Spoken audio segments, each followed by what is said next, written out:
জনপ্ৰিয় সূৰ্যমুখী ধাৰাবাহিকখনৰ আহিবলগীয়া খণ্ডবিলাক চাবৰ বাবে বহুত বেছি ভাল লাগে, কিয়নো আপোনালোকে দেখিবলৈ পাব পুৱতিয়ে শুনক, তই যে দেউতাৰ নামত এটা কলংক, তোৰ বাবে যে ঘৰত ইমানবোৰ প্ৰব্লেম হৈছে, তই কিয় বুজি নোপোৱা, তই কিয় শেৱালিক ত্যাগ নকৰা, এই বুলি কৈ বহুত বেছি গালি পাৰিব আৰু তেতিয়াৰ পৰা শুনাই বহুত বেছি দুখত থাকিবলৈ আৰম্ভ কৰিব।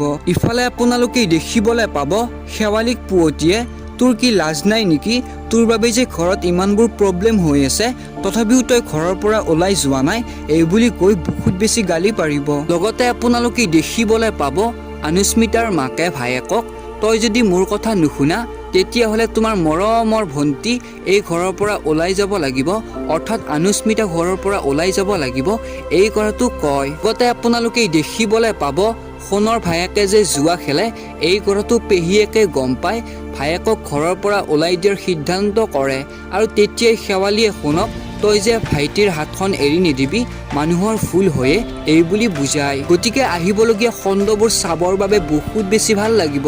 আপোনালোকেও যদি সূৰ্যমুখী ধাৰাবাহিকখন চাই ভাল পায় তেনেহ'লে প্লিজ ভিডিঅ'টিত লাইক কৰাৰ লগতে চেনেলটো ছাবস্ক্ৰাইব কৰি ল'ব। ভিডিঅ'টো চোৱাৰ বাবে থেংক ইউ ছ' মাছ।